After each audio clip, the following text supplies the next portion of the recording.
from the blackest corners of your mind, they call, pulling you deep into shadow, twisting your senses, keeping you from sleep. It's time to face your darkest fears. This is Tales to Terrify.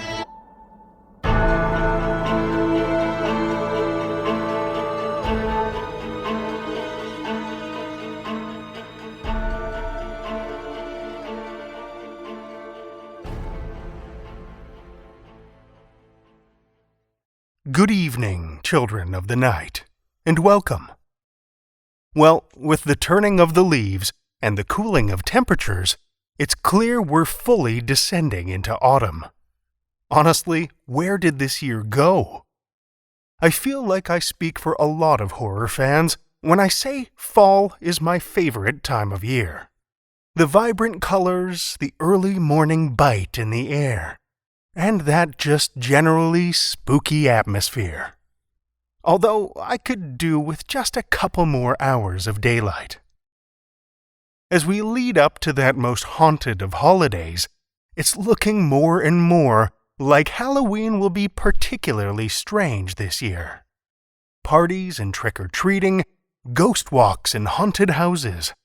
So many of the things we're used to doing this time of year likely just aren't in the cards for 2020. But if you'd like to get into the festive spirit, I've got something a little different that might just be what the doctor ordered. Rather than mourn being stuck at home, why not embrace it? You may even discover along the way that you're not really as alone at home as you think you are. HauntedWalk.com has created the perfect companion for these dark and dreary October nights. Something that I think is right up our alley.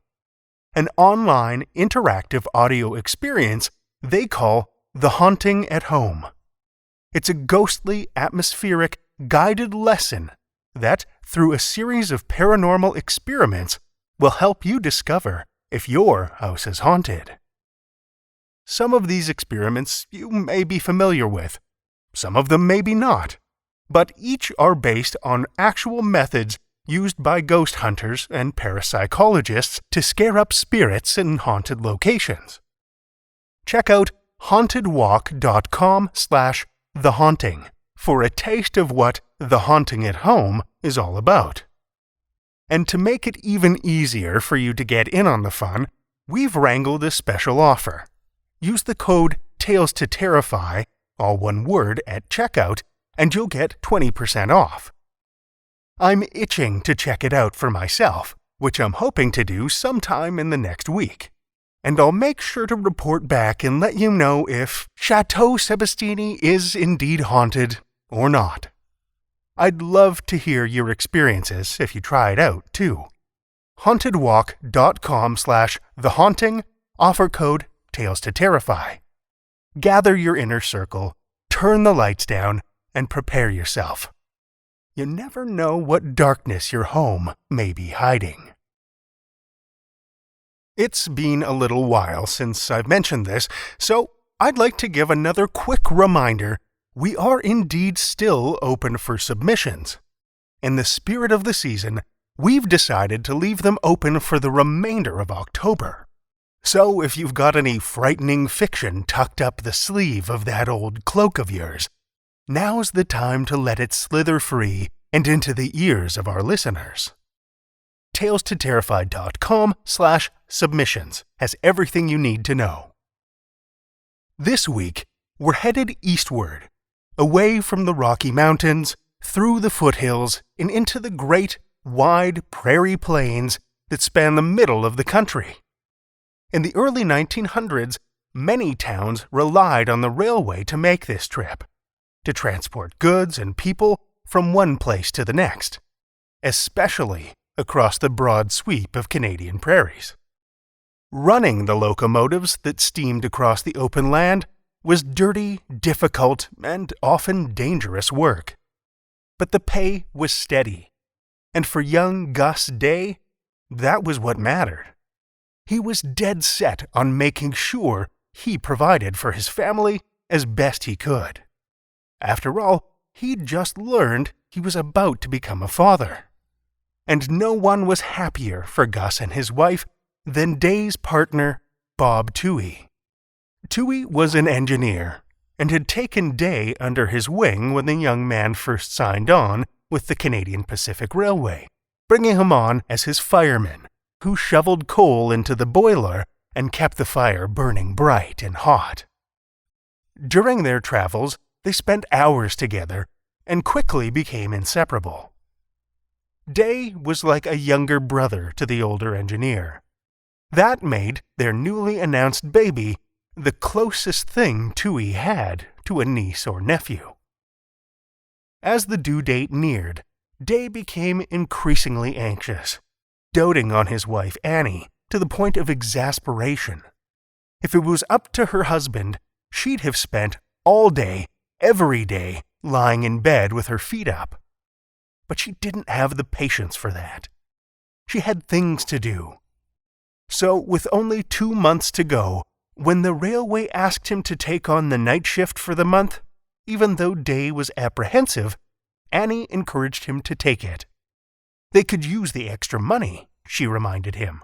Plus, she could use some time to herself, and she'd probably sleep through most of it anyway. Reluctantly, Day took the shift. Just in case, he'd placed a large cowbell on the nightstand. If his wife had any trouble, Annie was to ring it, and the neighbor woman would come running. Feeling somewhat reassured, Day headed off to the night shift. For several evenings, everything went just fine. The trains ran smoothly and on time, and his wife and unborn child seemed as happy and healthy as ever. So why was there a growing sense of dread brewing in Day's brain? He tried to shake it off, until one night it had grown so powerful he nearly called in sick. Something awful was about to happen, it told him. Tonight. Something terrible. Just the new dad jitters, he tried to reassure himself. But all evening, he couldn't shake the sensation. As the train rolled out of Medicine Hat and began to pick up steam across the flat, dark countryside, Toohey did his best to reassure his rattled friend. The baby was fine, he said, and Annie too. But as the words left his lips, Toohey's gaze began to drift, and a look of terror melted his cheerful disposition. A light, a bright light, barreling down the track toward them. A train, approaching from the wrong direction on their track. The two men barely had time to brace for impact, let alone pull the brake lever, before the speeding train was upon them, horn blaring. Cradling his arms tightly over his head, eyes squeezed shut, Day froze. Waiting for the roar of the train's engine, the sound of screaming, of tearing metal, the explosive eruption of the steam engines colliding. But there was nothing. Cautiously, certain he'd already died and would open his eyes on the pearly gates, Day cracked an eyelid, and then the other. Streaming past him, mere inches from the cab, was the other train. He could hear its horn still blaring in the distance, but it continued past without slowing. And faces peered out at him from the cars. The faces of passengers, smiling and waving. The train had somehow veered at the last second, and the two engines had missed each other by what must have been an impossible margin. And then, just like that, the train was past, and the two shaken men crumpled to the floor of the engine, too shocked and exhausted with terror to even discuss their experience. As much as they were thankful to be alive, their minds struggled to grasp what had happened. How had the other train missed them? There was, after all, only one set of tracks. The men finished their shift in near silence, arrived in the town of Dunmore, and coupled to the Spokane Flyer, where the train would continue on to Crow's Nest Pass. Their near miss had clearly left an indelible mark on Toohey. Unable to shake the unsettling vision from his mind, and afraid sharing his experience with others would have them questioning his sanity, he sought out the one place he knew would be open to his tale of the supernatural, a fortune-teller. But the news he received from her was anything but reassuring. With pity and sadness weighing heavy on her features, she delivered her reading. Toohey would die within the month, she said. Understandably, the man left the fortune-tellers even more shaken than he'd entered, and proceeded to call off work for the next several weeks, going to stay with relatives in the city of Lethbridge.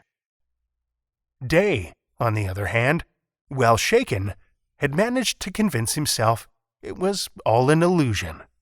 Lack of sleep, mixed with the stress of preparing for imminent fatherhood, had caused him to hallucinate. Or maybe he fell asleep briefly, and it was all a dream. But that newfound certainty was put to the test only days later when he found himself on a nearly identical shift. The now familiar feeling of dread was thick that night, and without his old friend Toohey to help comfort him, tension sat high and heavy in his chest. A knot that wound tighter as they approached the bend just outside of Medicine Hat, where they'd seen the phantom train before. So it was with a strange mix of terror and relief that as they entered the bend, Day spotted a fast-approaching light barreling down the track toward them. And, like before, the train sped by to their right, where no track should be. The engineer and fireman from the other locomotive gave a friendly wave and a nod, a gesture that was unsettlingly normal, and for a brief second, Day thought the man at the controls looked almost familiar. But the other train sped past, and the face was lost to the darkness. After 2 encounters with the phantom train, Day had had enough, a decision he was so very thankful for a week later when he received the message. "Come quick," the messenger said. "The baby's coming." Day raced home to find the front door ajar. He rushed in time to see the doctor carefully swaddling a small bundle. The doctor gently placed the bundle against Annie's chest. She smiled up at her husband, and the worry began to melt from his face. "It's all right," the doctor said. "One of the easiest births I've ever attended. You have a son, Gus, a healthy baby boy. Congratulations." 3 miles away, at nearly the exact moment the tiny infant took his first breath, there came an explosive, rending crash. Metal screeched and buckled, boilers hissed and exploded, and passengers screamed. On the exact same bend Day and Toohey had first encountered the phantom train, the number 514 passenger train from Lethbridge coming into Medicine Hat had collided with the locomotive Day had been on only days earlier. This time, there had been no extra set of tracks. There had been no friendly wave of the other ghostly engineer, or disappearing quietly into the night. Both trains were real and solid, and both trains were on the same track. For those near the front of the trains, death was almost instantaneous. Among them the engineer of the number 514 train, a man who had tragically just cured himself of his phantom train fears. Day's old friend and partner, Bob Toohey. We have one story for you this evening, which comes from Shawn W. Foley. Dr. Shawn W. Foley is a computational biologist working in oncology research outside of Philadelphia. As a bored 12-year-old, he watched a VHS of John Carpenter's Halloween, and when the credits rolled, he knew he needed more. Horror films, stories, comics, and podcasts have been his entertainment of choice ever since. Shawn has recently started writing original horror stories himself, and is proud to have his first published short story produced by Tales to Terrify. Children of the Night, join me for Shawn W. Foley's Wedding of the Century, a Tales to Terrify original.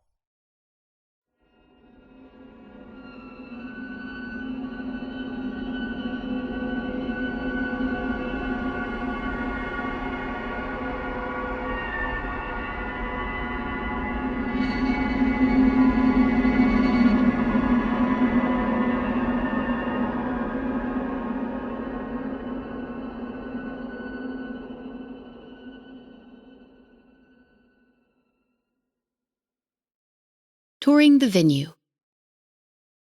Sarah got into work, dropped her bags, and checked the schedule. 3 tours today. She frowned. Last week, she'd had 6, and 8 the week before. She was starting to worry about the slowdown. Not panic yet, but worry. She took a breath and reminded herself that it didn't matter how many tours she had, only how many weddings she booked. If she could keep booking 2 each week, she wouldn't have to worry. Ever since she was a little girl, she'd loved weddings. She'd grown up a few blocks from celebrations, weddings, watching women in gowns and men in tuxes laughing and smiling between the limousines and the venue. She spent her childhood watching the brides and grooms on their big day, and it never got old. She still remembered the first wedding she'd ever seen. She was walking the dog with her mom and saw a woman in a white dress getting out of a long black car. She dropped her mom's hand and ran up to the woman. "Are you a real princess?" she asked. It was the only reason someone could look so beautiful. "No, honey, but I feel like one," the bride said with a smile. From that moment, she was hooked. Few people have the job they dreamed of when they were kids, but 2 years ago, she had her opportunity. After a string of bad years, Celebrations weddings went up for sale. Sarah remortgaged the house and bought the venue. Sarah renamed it Loomis Manor and renovated everything. She'd always loved celebrations, but she needed to make the venue her own. She didn't own the next celebrations. She owned the first Loomis Manor. Her first wedding was terrifying. The couple was young and didn't have much, but they had each other. At the venue tour, an electricity flowed through the bride as she fluttered around like she was in Willy Wonka's factory. The groom held her hand dutifully, but he looked nervous. Sarah used her own nervous energy to sound excited, bouncing around almost as much as the bride as she showed them all of the renovations. Near the end of the tour, the groom excused himself, and Sarah sat the bride down and went to her office to retrieve the empty scheduling book. When she got there, she saw the groom wringing his hands in the corner. "She loves it," he said. "I don't want this for her, but—" She listened to him explain their budget, ask about discounted days or ways to drop the price, and pretended not to notice the shimmer in his eyes or the tremble in his voice the whole time. It would be a small ceremony. They could barely afford 50 guests. "If we have a buffet, we won't need servers. And if I mix the drinks myself, we can remove the cost of the bartender," she said, grabbing his hand to stop his tremble. She saw the way he looked at his fiancée, how he would do whatever he could for the woman he loved. "I think we can make this work." Over those first 2 years, she built her customer base with glowing reviews. She was a romantic and just wanted to make her couples happy. She thought of Loomis Manor as the place dreams came true, even if Disney had it trademarked. Wilton was a small Massachusetts town, and there weren't a lot of options for non-traditional, non-Christian ceremonies, but she wanted to be a venue for any couple. She even hosted the first gay wedding in Wilton's history and installed new wooden fences to keep the picketers out of sight. When the economy crashed in 2008, the wedding industry wasn't spared. Over the last year, Sarah went from over 50 tours per weekend down to 15 on a good one. She had more weekends open in 2010 than booked, and she wasn't sure what to do. She couldn't afford to drop her prices. Her startup funds were gone. She was booked every Friday and Saturday through February 2010 and needed to hope that things would ease up before she started getting to any open weekends. She'd started offering Sunday weddings at a discounted price. She couldn't sustain the manor with those weddings, but they could help to ease the strain if she did start running into some lean months. Today's first tour was a crowd. The engaged couple brought both sets of parents, 3 groomsmen, and the maid of honor. They wanted everyone's opinion. Sarah took pride in the manor and walked them through a standard wedding. She took them into the ballroom past the bar when the groomsmen started grilling her about which alcohol they served, if they served shots, and which shots they could get. For some groups, a wedding was just a party. For the cost of a gift, you got free booze and good food. She answered their questions, but wasn't too disappointed when they left without booking. The second tour was worse. No crowd this time, just the groom, the bride, and her father. The groom looked depressed. He wasn't listening to a thing she was saying, just nodding his head.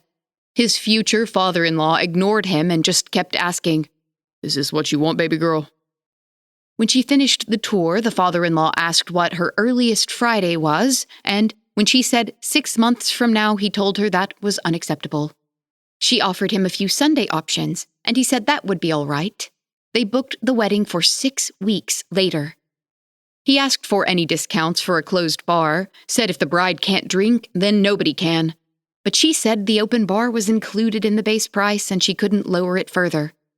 He gave her the deposit, and they left. She could practically see the shotgun used to plan that wedding. The third tour reminded Sarah why she loved her job. When the couple walked in, she could see them jittering with excitement. The bride was looking around the lobby, taking it all in, while the groom was pointing out details to her. They were young, maybe mid-20s, and they could barely keep their eyes off each other. The bride wore a vintage polka-dot dress that twirled every time she whipped around to look at something. The groom was dressed in slacks and a tie, following her around the lobby with a small smile. After a moment, 3 more people joined them.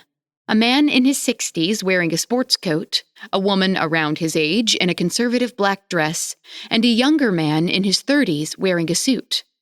Sarah looked at them and guessed they were the bride's parents and the best man. Sarah welcomed the group and introduced herself. The groom greeted her with a big smile, and his fiancé practically jumped in front of Sarah to introduce the group. "Hello, it's so great to meet you in person. I'm Alex, and this is my fiancé, Jacob." She punctuated each sentence with an exclamation point and savored the word fiancé. "It's great to meet you, Sarah," Jacob said with a warm smile. "This is Brother Michael and Sister Anna. They're leaders in our church," he said, indicating the older man and woman. "And this is James," indicating the third man. "It's very nice to meet you. May I ask what church you're from?" Sarah greeted the other 3. It was common to meet church members during the tour. Often couples would want the officiant's input. "We're from the Church of Sacrum Sanguinium, or the Church of the Sacred Blood if your Latin's a little rusty," Brother Michael said with a wink. "We've known these 2 since they were little ones," Sister Anna said, squeezing Alex close to her. It's hard to believe the big day's coming up. James gave her a polite nod. Let me take you through the night from beginning to end, Sarah said. Your guests will walk into the lobby. We can have a guest book next to the door. We've set up for tours today, but picture all of the chairs and tables stored away and some high tops for people when they mingle during the cocktail hour. She showed them an example high top and walked them around the large room.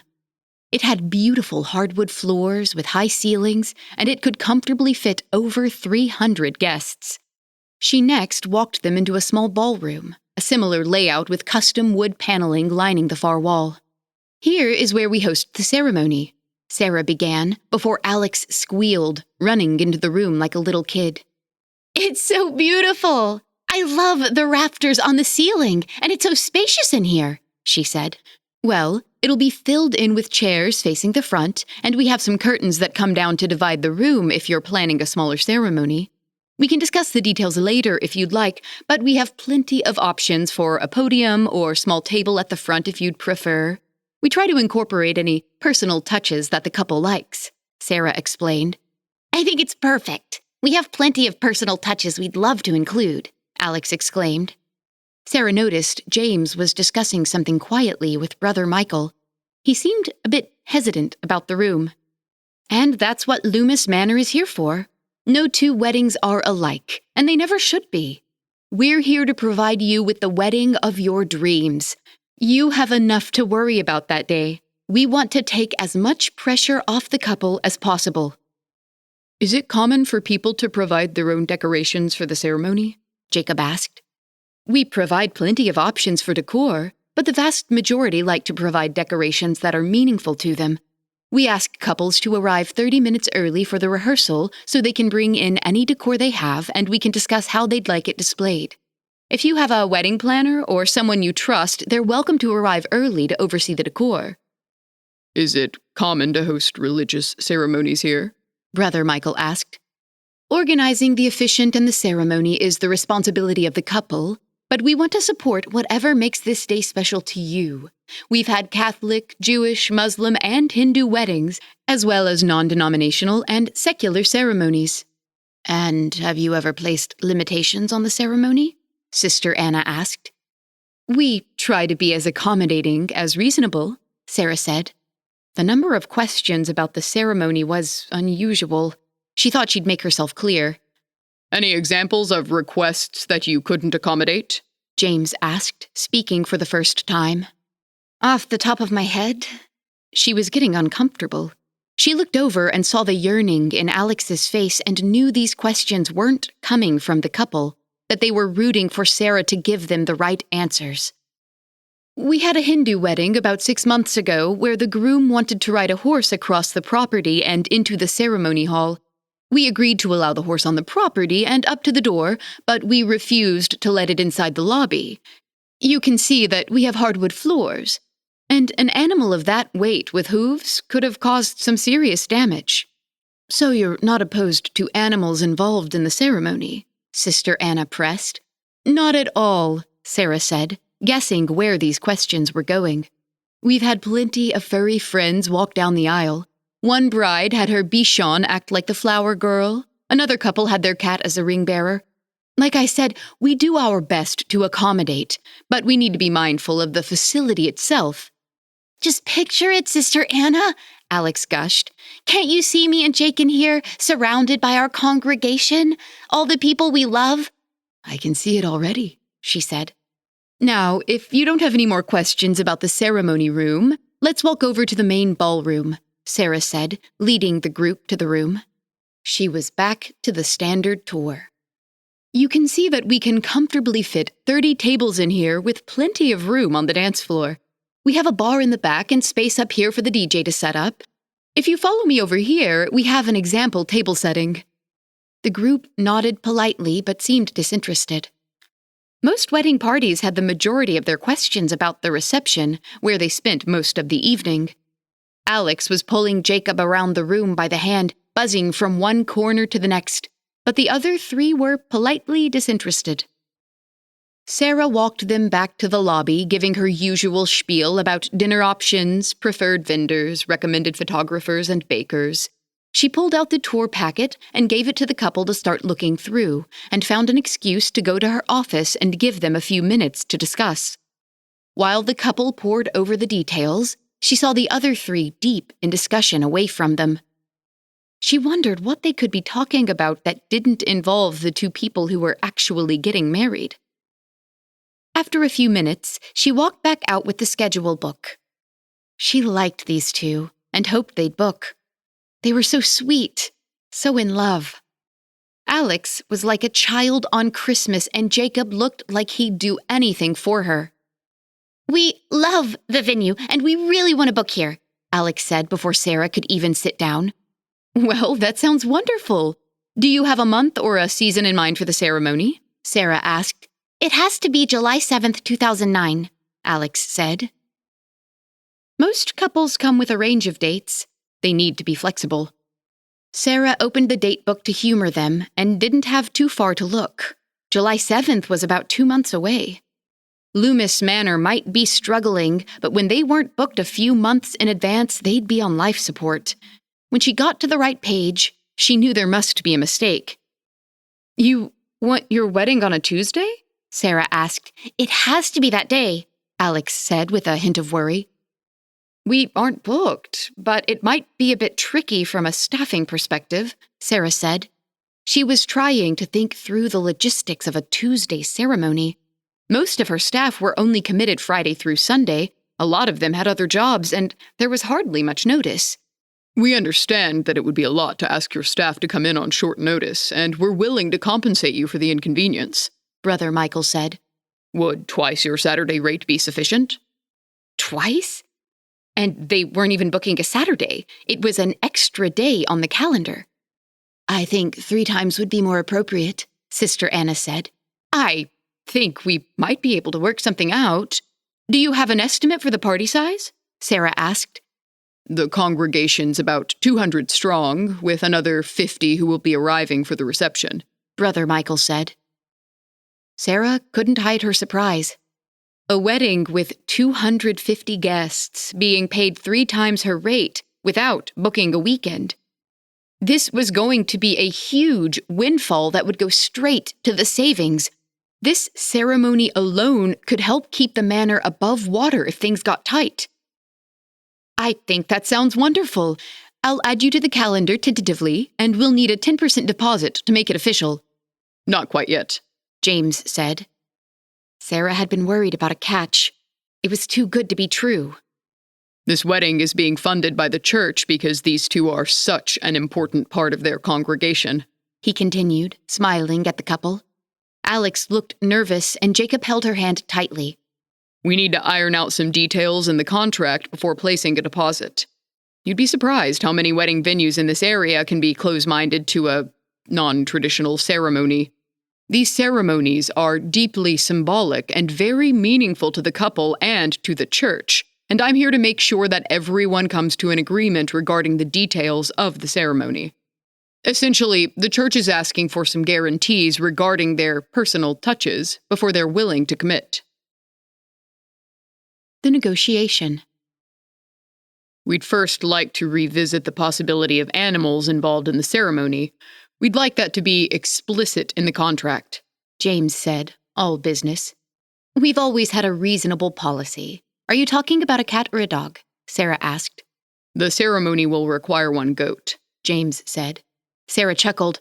She thought they were giving her a hard time after her horse story, then realized that nobody else was laughing.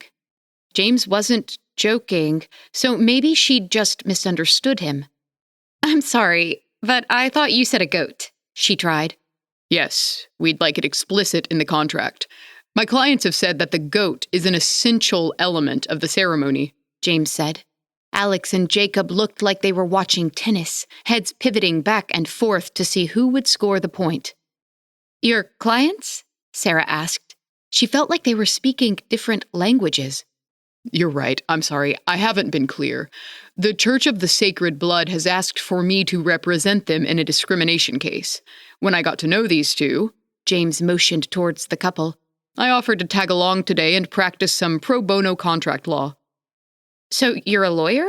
Sarah asked. Discrimination case? Who brings a lawyer to a venue tour? Yes, I'm an attorney for the ACLU, but today I'm just looking out for this couple's best interests to make sure that Loomis Manor agrees to provide them with the wedding they deserve. So do I need a lawyer? Sarah asked. She saw how uncomfortable this was making the couple. Clearly, this wasn't their idea. What James is trying to say, Brother Michael said, is that he's here to help us. I wouldn't tell you not to bring a lawyer if you're uncomfortable, but we're just trying to be upfront about the requirements of this wedding ceremony. We helped these two book a different venue 18 months ago, but we live in a town with small-minded bigots, Sister Anna said, then paused to compose herself. Last week, the owner said she was uncomfortable with our kind, and she wouldn't want to keep the date away from proper Christian folk. And we didn't take that lying down, Brother Michael continued. We went and got ourselves a lawyer and sued them for discrimination. We booked that venue for a date, and it was important that we kept that date. We got in touch with the ACLU about religious discrimination, and we met James here, who ran through the legal mumbo-jumbo and told us we were shit out of luck. Excuse my language. He said we could fight to get the deposit back, but if we wanted to have the wedding in July, we needed to find a different venue. Sarah was trying to process the story. She'd heard of venues kicking couples out, but only for extreme circumstances. Threats and vandalism were about the only reasons she could think of, especially since money didn't seem to be a problem for this group. Believe me when I say we're not here to try and take advantage of you, Brother Michael said.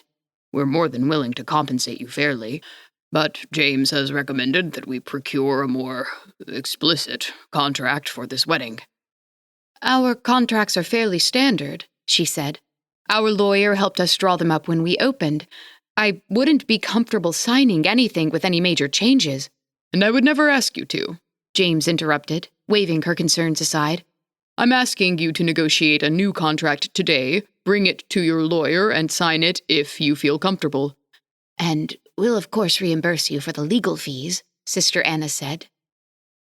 Sarah considered what she'd heard. Kicked out of a venue 2 months before the wedding would explain why they were willing to pay any cost. All this was a lot to process, but if they thought any price was fair, then just how much could they really afford? She caught Alex's eyes, and the desperation in them made her feel ashamed. This couple was in love.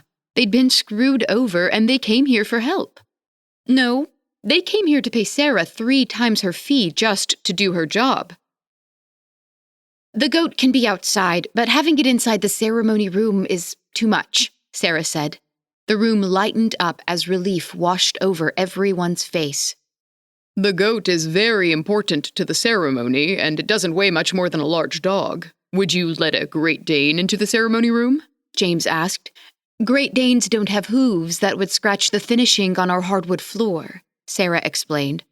And what if the church provided a carpet for the goat to walk across and didn't allow it on the floor? Brother Michael asked. There's too much risk. The damage deposit is only $500, and any serious damage to the floor could cost 10 times that, Sarah reasoned. And what if we gave you a damage deposit of $10,000? James asked, smiling at the shock on Sarah's face. My clients are positive that there will be no damage, so they're willing to let you hold on to the deposit to ease your concerns.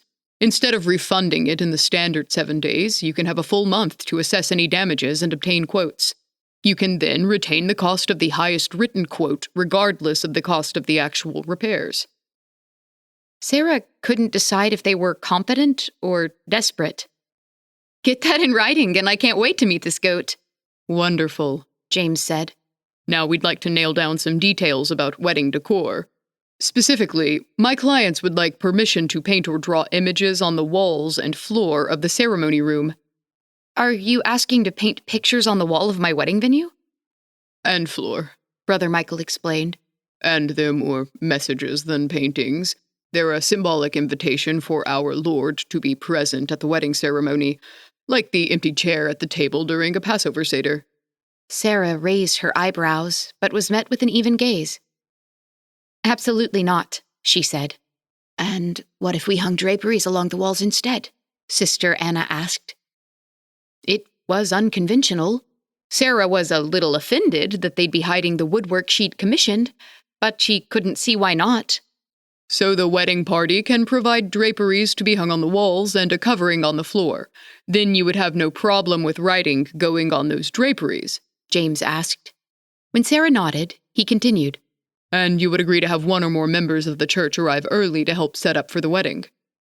We normally do all the preparation ourselves and allow early access to approve the setup rather than decorate themselves, Sarah said.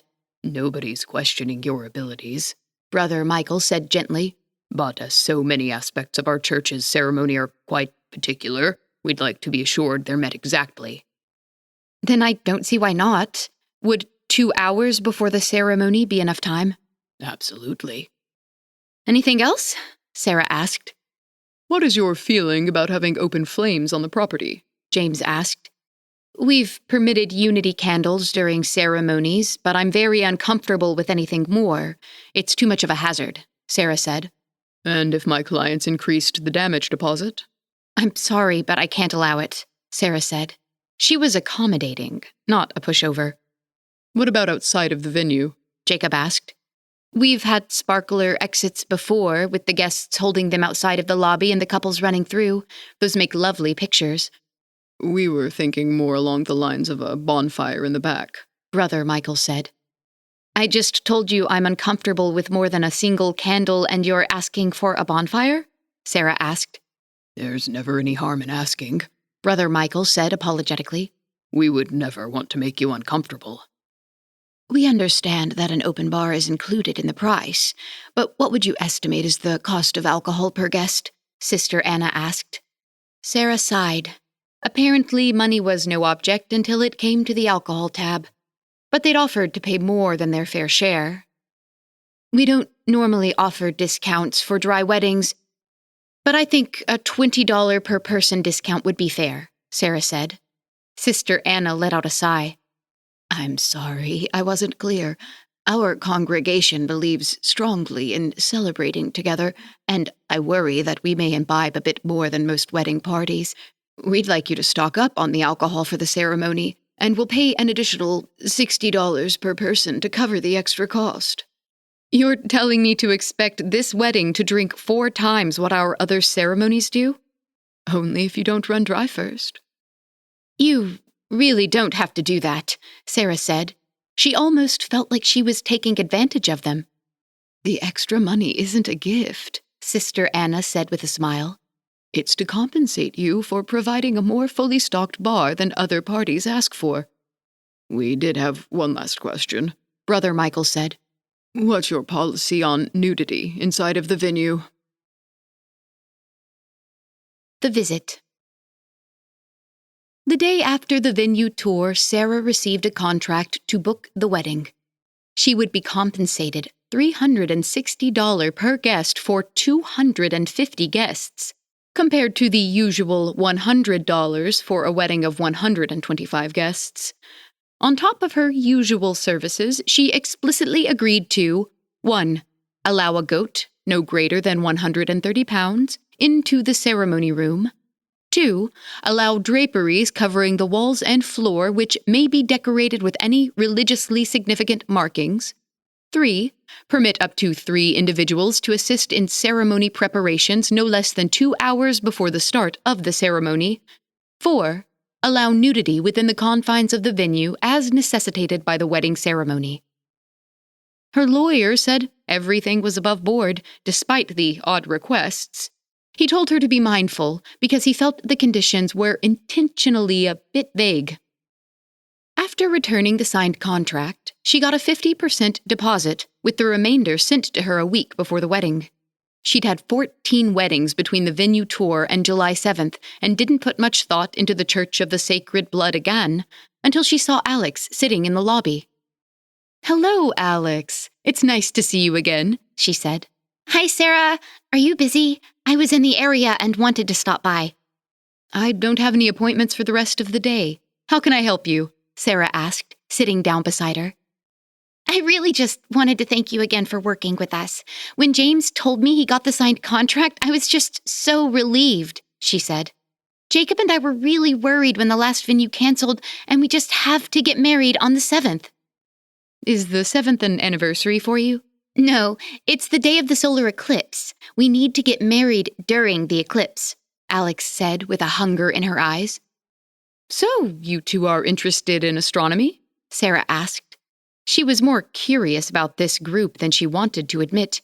Everything about them seemed a little bizarre. It's a very important day for the church. A solar eclipse, when Earth and Mars are all aligned, carries a lot of significance. We're blessed that it's occurring twice in our lifetime. The next occurrence will be in 2107. Not the answer Sarah was expecting. Jacob and I were both born during the eclipse of the last alignment, so Brother Michael and Sister Anna said we simply had to get married on the 7th. And how did you and Jacob meet? Sarah asked. She wanted to change the subject from astronomy. She was relieved to see Alex's face fill with the dreamy look her favorite brides wore. We met at the church. We grew up together. Jacob was always there for me. Alex seemed to realize she wasn't talking to a close girlfriend. I'm sorry. I'm sure you don't want to hear my life story. Maybe not your life story, Sarah said with a smile, but I'd love to hear about you and Jacob. These stories were why she joined the wedding industry. Alex gave her a smile. She clearly loved talking about her and Jacob. I grew up in the church. My parents were members before I was born, so I've known Jacob as long as I can remember. I'd see him at celebrations every week. We were about the same age, and we'd talk a little at the potlucks. When my parents were in the accident, I didn't call him. He was just there. I was 17. I'd just gotten home from the police station, and Jake was sitting on the front porch. He'd heard about it from someone else in the church. The entire congregation knew before I even got home. But he was there waiting for me. I didn't want to be alone. Jake and his parents helped me with all the arrangements, and after that, I guess before that we were dating, but afterwards we were inseparable. He was always there. I worried he just felt bad for me. He felt too guilty to leave. I'm rambling now, but the point is he was there. I think I fell in love with him when I saw him on the front porch that night, and last year he asked me to marry him. You two looked so happy when I showed you the venue. You really have a special relationship, Sarah said. He's just done so much for me, and I want our wedding to be perfect for him, Alex said. We both love the church, but Jake has spent so much time volunteering and helping and doing anything he could. It's always been who he is. So finding a place that lets us celebrate our religion, it just means everything to us, Sarah. That's why I wanted to come here. I want to thank you for having us and for letting us celebrate our wedding our way. It's my honor, and thank you for letting me be a part of your big day. That look in Alex's eyes, getting lost in the memories of meeting Jacob, wanting to make the ceremony meaningful for him. Sarah liked her. She'd had plenty of difficult weddings, and the contract negotiation was a little weird, but if she could make these two happy, then it was worth it. So, what exactly is a wedding ceremony like in your church? What can we expect next week? Every bride loved to run through the wedding day, to picture her friends and family, the music, the dancing, the dress. And Sarah didn't have anything to do this afternoon that couldn't wait. It's going to be amazing, she said, getting up and leading Sarah to the ceremony room. Picture the walls and floors covered in runes, messages welcoming our Lord, thanking her for bringing us together, and asking her to bless our union. Her? The congregation will be standing in a circle at least 3 people deep, with Brother Michael, Sister Anna, and Jacob in the center. Both Jacob and I will repeat our intentions for marriage, and Philip will be brought into the circle. Philip? Sarah asked. I'm sorry, Alex said. She'd gotten lost in thought. Philip's our goat, so Philip will be brought in and stand between us, then we'll be sealed in a circle of salt. I'm sorry, a circle of salt? Sarah asked. It's symbolic of our home, an area of our own for the ceremony. We'll be sealed in the circle, and recite our vows to one another while Brother Michael and Sister Anna preside over the ceremony.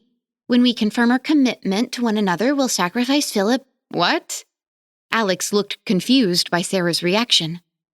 "We'll sacrifice him. It's painless. We love Philip and we'd never hurt him."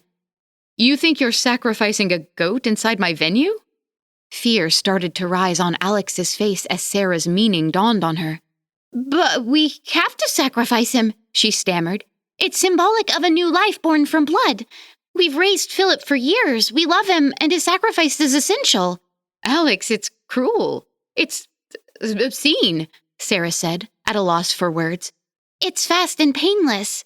Philip's suffering would ruin the ceremony." What kind of church is this? It's perverse, Sarah said, still trying to understand what she heard. She saw the tears forming in Alex's eyes and felt a pang of guilt. But why should she feel guilty? She wasn't the one trying to kill a goat. Those people were. I don't know if I can agree to this, Alex. "But you did agree to it," Alex said softly. "This is a religious service, and you said that you didn't discriminate against unfamiliar cultures.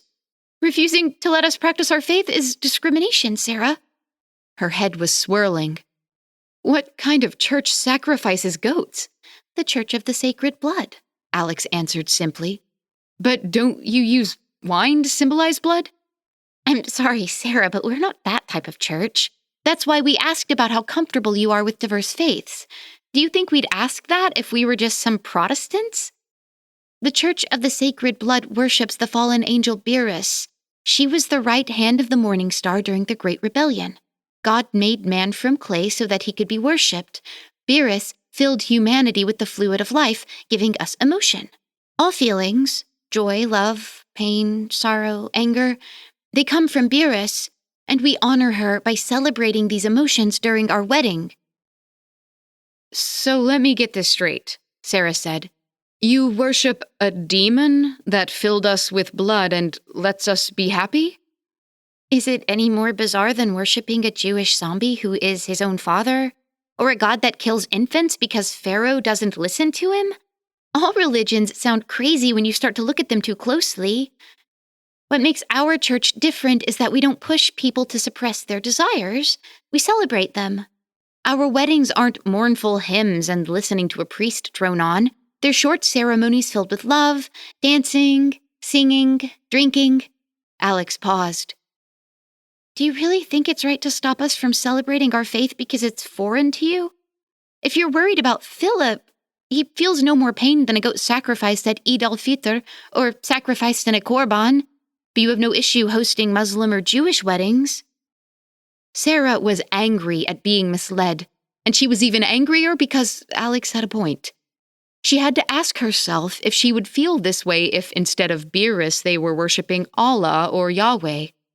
She sat in silence. Alex's gaze didn't waver.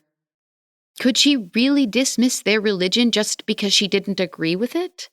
And if they weren't here, they'd be sacrificing the goat and having the ceremony somewhere else. "Okay," Sarah said at last. Alex looked pleased. "Tell me more." She might as well understand the mythology she was getting herself mixed up in. "Beerus bestowed us with both positive and negative emotions, and we believe that we must celebrate the full spectrum during our wedding. The sacrifice of a goat that we've raised together embraces sorrow and pain and is an irreversible act to symbolize the union that cannot be broken.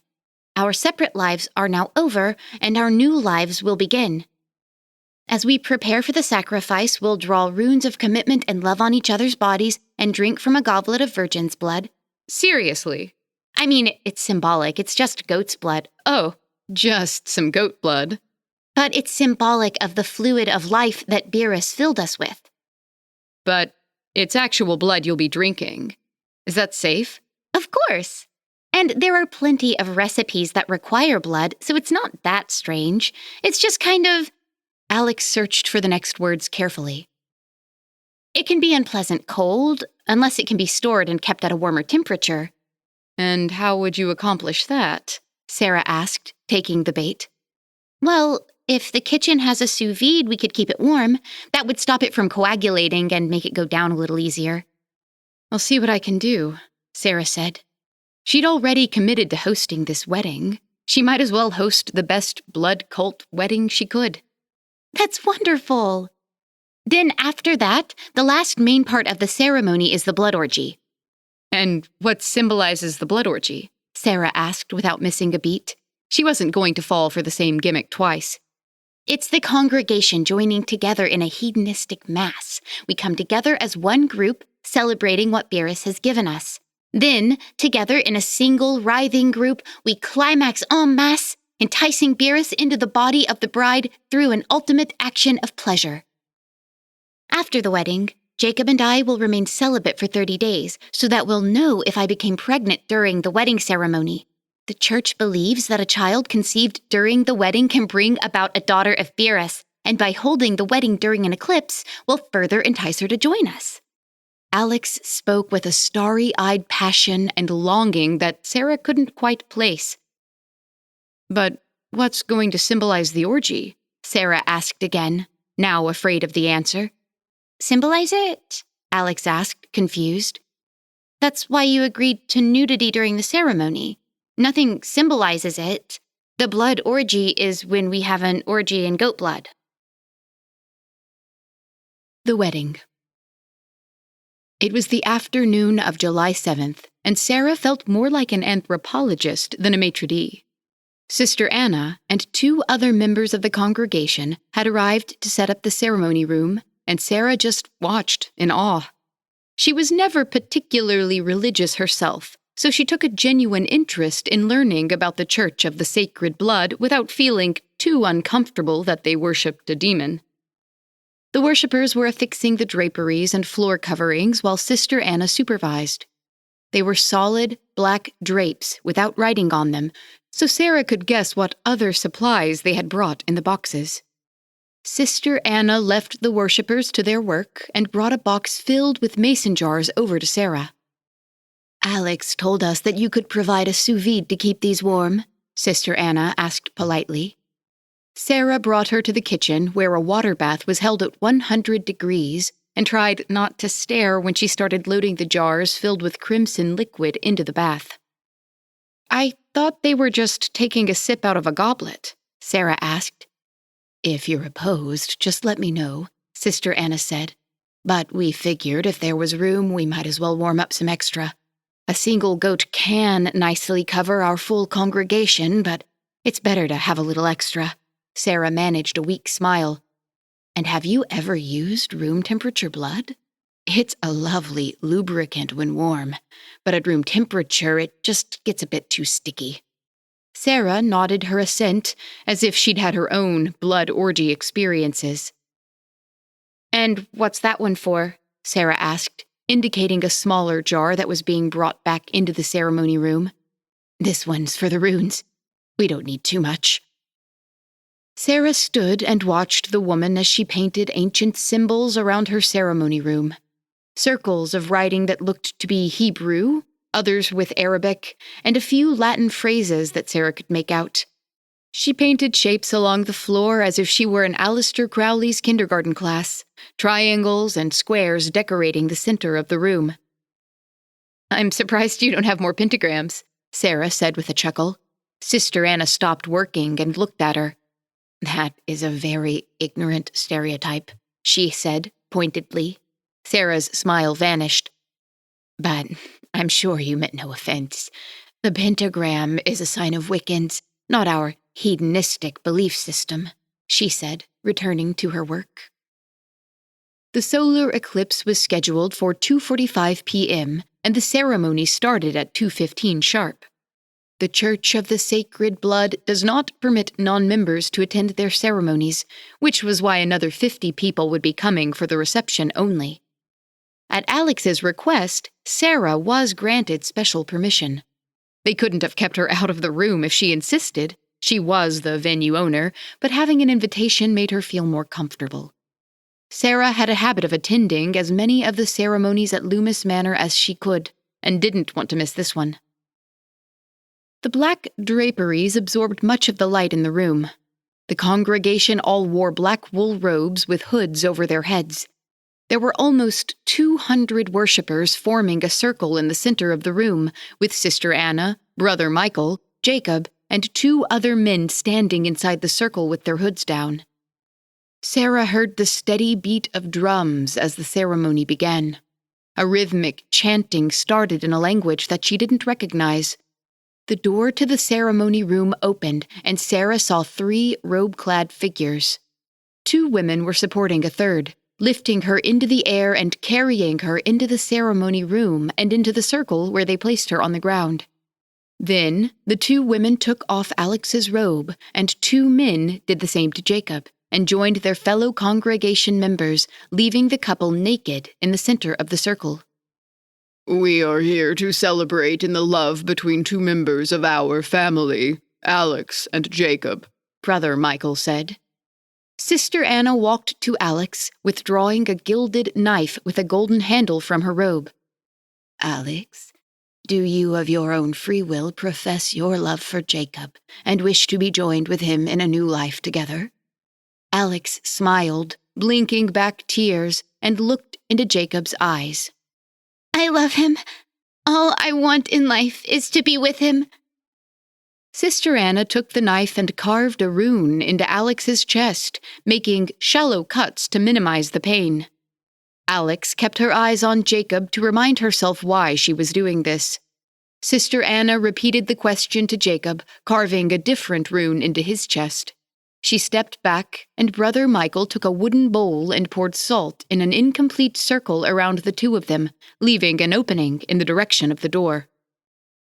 Will you love and sacrifice for one another, defending your family, celebrating and suffering together, taking solace in one another's love? Brother Michael asked. We will, Alex and Jacob said together, and they grabbed one another's hands. The door opened, and a man led a black goat into the room by a rope around his neck. The congregation parted, and he brought the goat up to the couple, careful not to step inside the circle of salt himself. Jacob took the rope and brought Philip close to himself. Sister Anna placed the knife and a goblet on the floor near the couple, and Brother Michael sealed the circle of salt.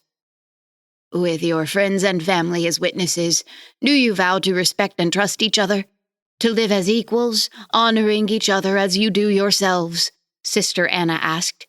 We do, they answered. Alex knelt down and picked up the goblet. Fill yourself with the fluid of life as you begin a new life together.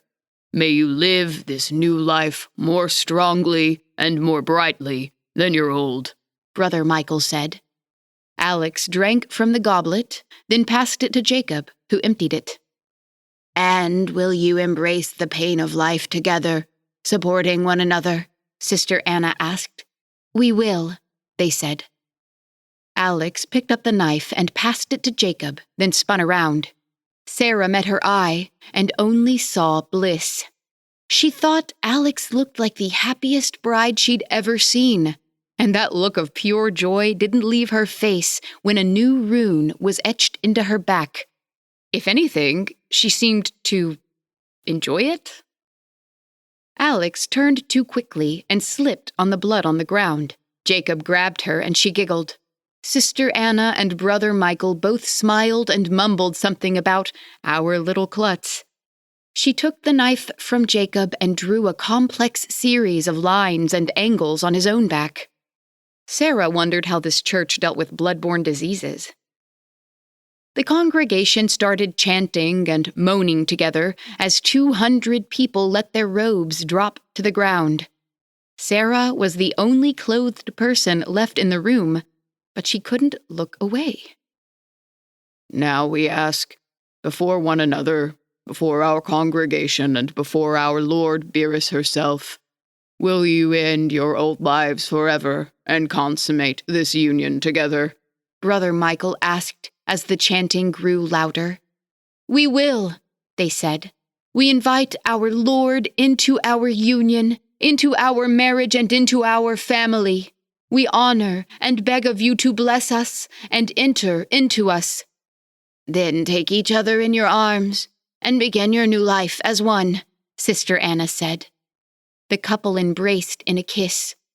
No matter what they believed or did, those two were in love.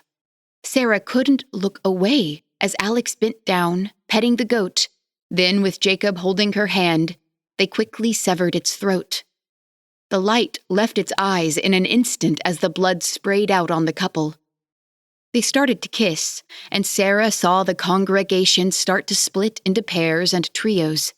Sister Anna and Brother Michael grabbed mason jars and threw the crimson liquid into the air, drenching the congregation as the bodies started to writhe. Sarah slipped out the door. "How was the secret ceremony?" asked Jenny, her assistant. "It was..." Sarah looked for the words.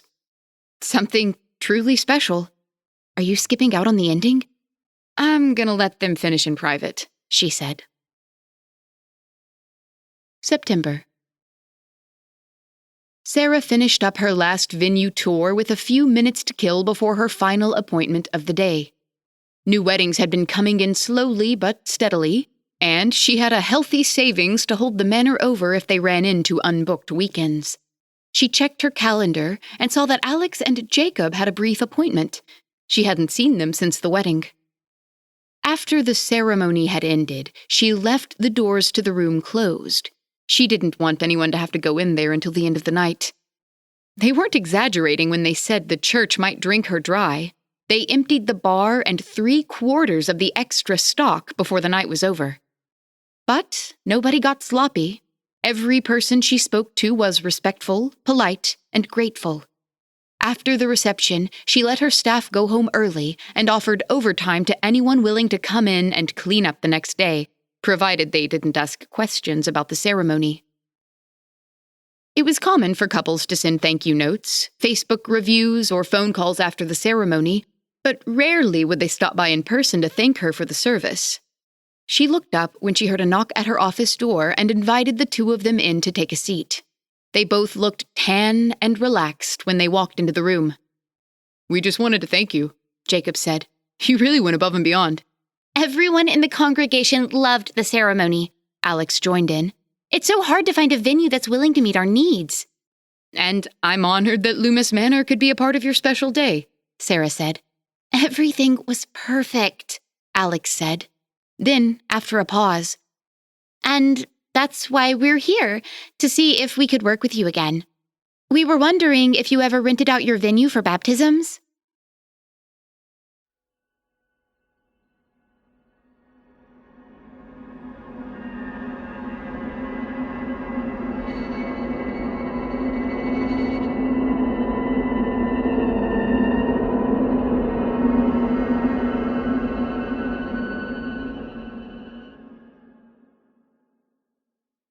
That was Shawn W. Foley's Wedding of the Century, as read by Alex Ford.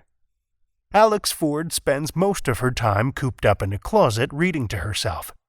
Sometimes she edits and narrates books, too. She likes cats, food, wine, and scary stories best. She likes you, too. Feel free to make contact on Instagram at SeriouslyAlex, or to be summarily ignored on Facebook, though she does occasionally open the messenger. Thank you, Alex.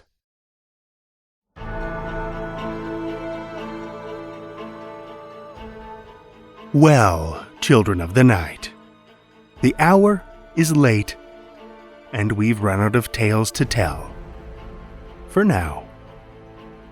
Tales to Terrify is made possible by the tremendous generosity of our supporters through Patreon and PayPal. If you're not already a supporter, head over to patreon.com/Tales to Terrify for a look at all the awesome perks, from ad-free episodes and bonus content to shoutouts and swag. Every dollar helps, and we appreciate it so much. If you're looking for another way to help, why not drop a rating or a review on Apple Podcasts, Spotify, Stitcher, or wherever you listen to podcasts. Ratings and reviews are an easy way to show your appreciation and help us spread the darkness. Tales to Terrify is produced by Seth Williams, Pete Morcellino, Meredith Morgenstern, Julia Zellman, and myself, Drew Sebastini, with original theme by Nebulous Entertainment. Tales to Terrify is distributed under a Creative Commons Attribution, Non-Commercial, No Derivatives license. Join us again next week as we spiral into madness with more Tales to Terrify.